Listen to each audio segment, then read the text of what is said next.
Welcome back to BCN news.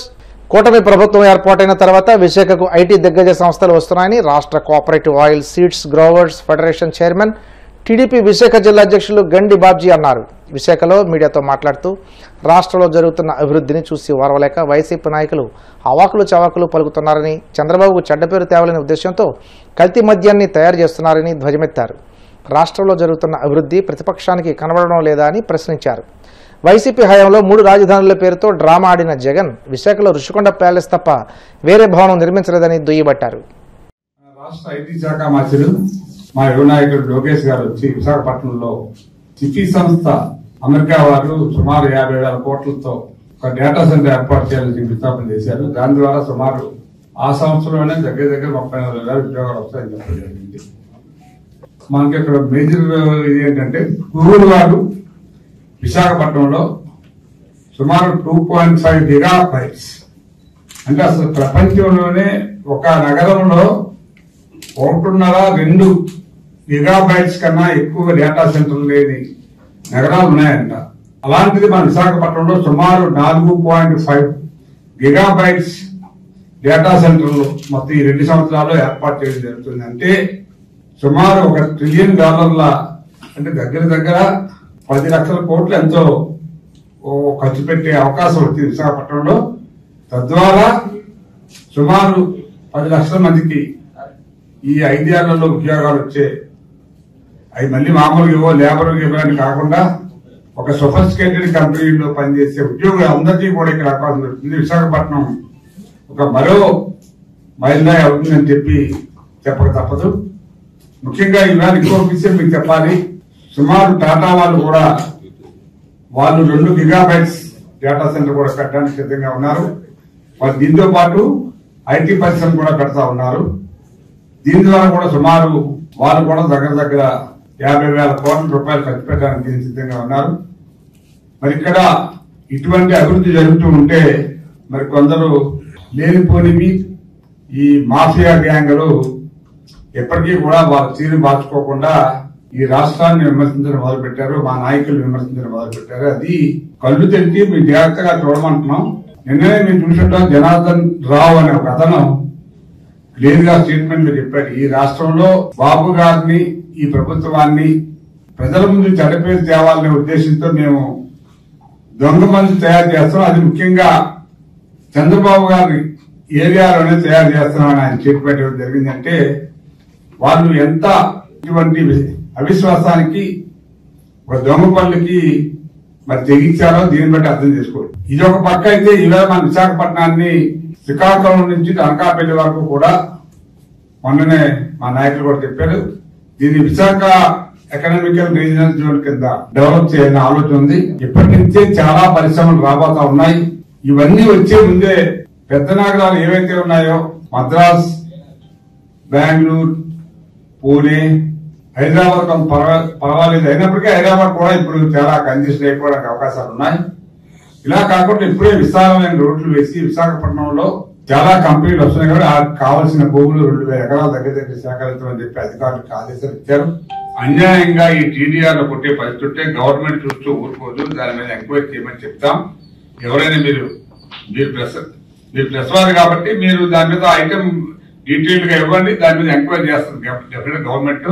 ఇప్పటికే కొన్ని దొంగ టీడీఆర్లు క్యాన్సిల్ చేయడానికి సిద్ధంగా ఉంది గవర్నమెంట్. మొన్న మేము డిస్కస్ చేసాం కూడా, డిస్కషన్ లో కూడా వచ్చింది ఆ టాపిక్. ఎవరైతే దొంగతనంగా టీడీఆర్లు కొట్టేయాలని ప్లాన్ చేస్తున్నారో ఆ టీడీఆర్లు అన్ని కూడా ఈవేళ దొంగతనంగా తీసి క్యాన్సిల్ చేయడానికి సిద్ధంగా ఉంది ప్రభుత్వం. ఇంతకు ముందులాగా నీకింత నాకింత అనుకునే పరిస్థితిలో నడవలేదు కాబట్టి మీకు ధైర్యంగా చెప్తున్నాం.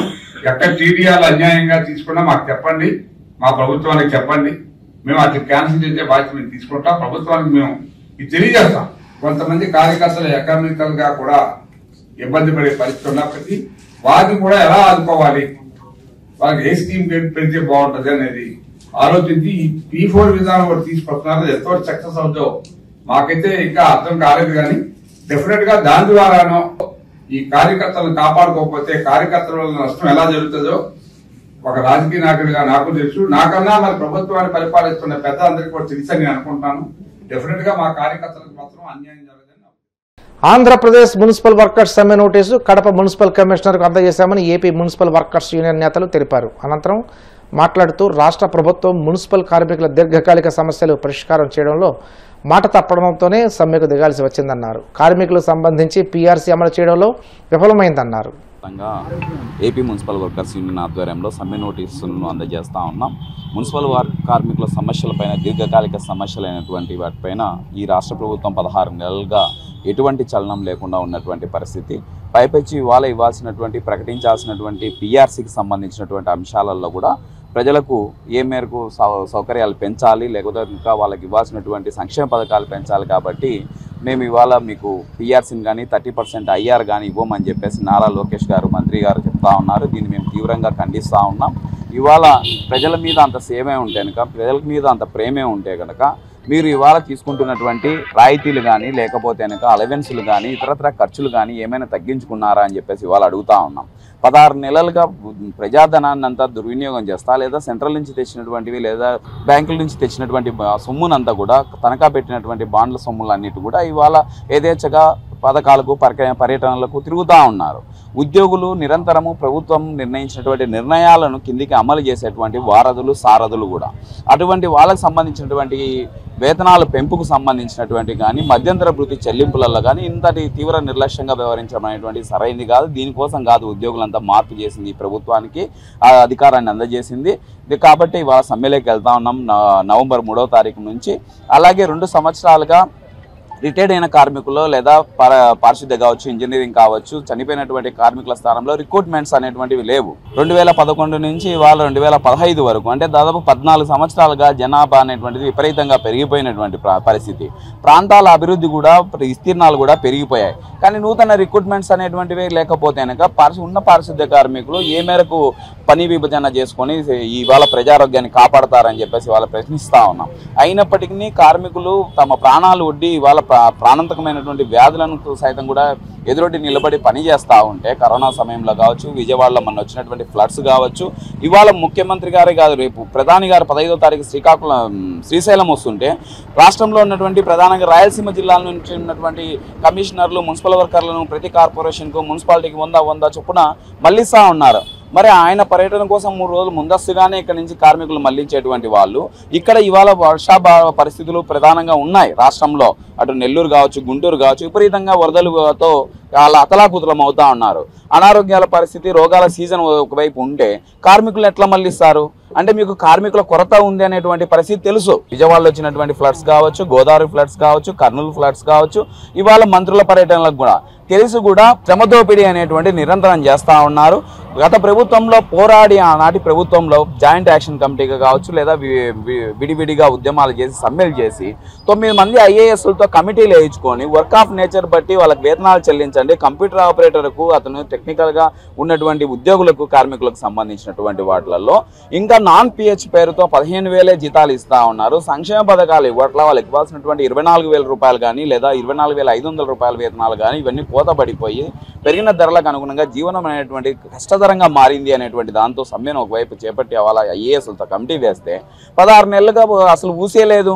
ప్రకటన చేసేసారు మంత్రి ఎక్కడో తిరుపతిలో ముఖ్యమంత్రి గారి పర్యటన నుంచి వీళ్ళకు 18,500 వీళ్ళకి ఇస్తాం, 24,500 వీళ్ళకి ఇస్తామని చెప్పేసి ప్రకటన చేసేసారు. ఏ ట్రేడ్లకు ఇస్తున్నారు, ఎంతమంది కార్మికులకు ఇస్తున్నారు, ఎంతమంది ఉద్యోగులకు ఇస్తున్నారు అనేటువంటి నివేదిక లేదు. మున్సిపల్ శాఖ మంత్రి నారాయణ గారు పూర్తిగా అటర్ ఫ్లాప్ అయ్యారనేటువంటి దానితో మా ఈ దీర్ఘకాలిక సమస్యల మీద, స్కూల్ స్వీపర్ల సమస్యల మీద, వీటన్నిటి మీద రేపు నవంబర్ 3వ తారీఖున సమ్మెకి వెళ్తా ఉన్నాం. అందులో భాగంగా ఇవాళ రాష్ట్ర వ్యాప్తంగా మున్సిపల్ కమిషనర్లకు వినతి పత్రాలు, సమ్మె నోటీసులు అందజేస్తా ఉన్నాం. దశల వారీగా ఆందోళన చేపడతా ఉన్నాం. దీనికి సంబంధించి ప్రభుత్వం ఇప్పటికైనా స్పందించాలి. లేదా ప్రధాన పర్యటనలు ఉన్నాయి, లేదా అక్కడ పండుగలు వాతావరణాలు ఉన్నాయి, ఇంకోటి అని చెప్పి నెపం చెప్తాక ప్రజలకు జరిగేటువంటి ఆటంకాలకు పూర్తిగా ప్రభుత్వమే బాధ్యత వహించాల్సి వస్తుందని చెప్పేసి హెచ్చరిస్తాం. కలియుగ ప్రత్యక్ష దైవం తిరుమల శ్రీ వెంకటేశ్వర స్వామి వారిని పలువురు సినీ ప్రముఖులు దర్శించుకున్నారు. వీఐపీ విరామ దర్శన సమయంలో జూనియర్ ఎన్టీఆర్ సతీమణి లక్ష్మీ ప్రణతి, నూతన వధువరులు నార్నే నితిన్ దంపతులు స్వామివారి సేవలో పాల్గొని మొక్కులు చెల్లించుకున్నారు. దర్శనానంతరం వీరికి రంగనాయకుల మండపంలో వేద పండితులు వేదాశనం అందించగా ఆలయ అధికారులు స్వామివారి తీర్థ ప్రసాదాలు అందజేసి పట్టు వస్త్రంతో సత్కరించారు.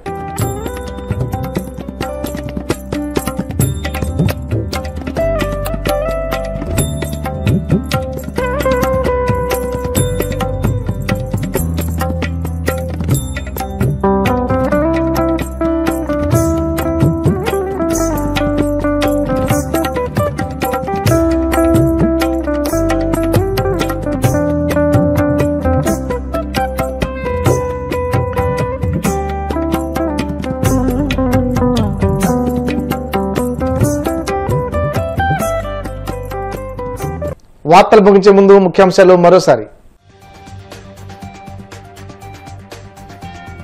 దేశంలోనే కొత్తగా రైతు వాట్సాప్ ద్వారా ధాన్యం విక్రయాలకు అవకాశం, దళారుల వ్యవస్థ నిర్మూలనకు ఈ యాప్ను తీసుకొస్తున్నామన్న మంత్రి నాదెండ్ల.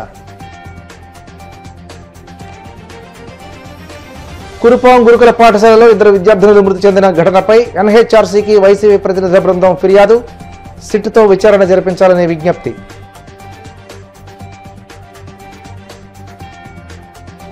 ప్రజా సమస్యల పరిష్కార వేదికలో అందిన అర్జీలను త్వరితగతిన పరిష్కరించండి, అధికారులకు కాకినాడ జిల్లా కలెక్టర్ షణ్మోహన్ ఆదేశాలు.